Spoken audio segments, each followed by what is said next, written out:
Whether gardening on a balcony, a small city lot, or a large expanse of land, you can add pollinator-friendly plants to your landscape. In fact, you might be surprised to find you already have a few like purple coneflower, New England Aster, and bee balm already growing in your garden.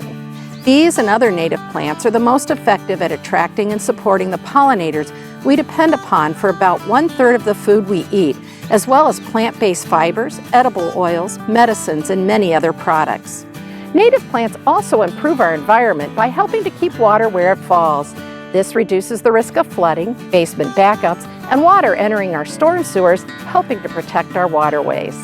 Their deep roots create pathways for rainfall to infiltrate the soil surface so it can travel down to the groundwater, helping remove impurities along the way. You'll spend less time maintaining native plants once they're established, and many are drought tolerant, requiring less watering once they develop their deep root system. You won't have to mow or fertilize as often, and seldom, if ever, will need to use pesticides. This means you'll be saving time and money while being kind to the environment. Just like any garden addition, prepare the soil before planting to give your plants a healthy start. Add several inches of compost to the top 8 to 12 inches of soil and incorporate Milorganite. This low nitrogen, slow release fertilizer contains 85% organic matter to feed the soil and plants. Then fertilize in early spring if needed. Consider starting small by adding native plants to your existing gardens. As a plant needs replacing or you start a new garden, look for a native plant that thrives in the growing conditions and is the right size and bloom time for your garden design. When selecting any plant, including natives, check the tag and see how fast the plant will spread. Some grow in clumps and gradually spread outward, making them easy to add to any garden.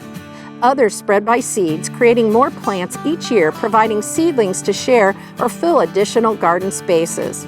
Then there are those that spread by underground stems called rhizomes that expand in multiple directions and require a bit more effort to contain.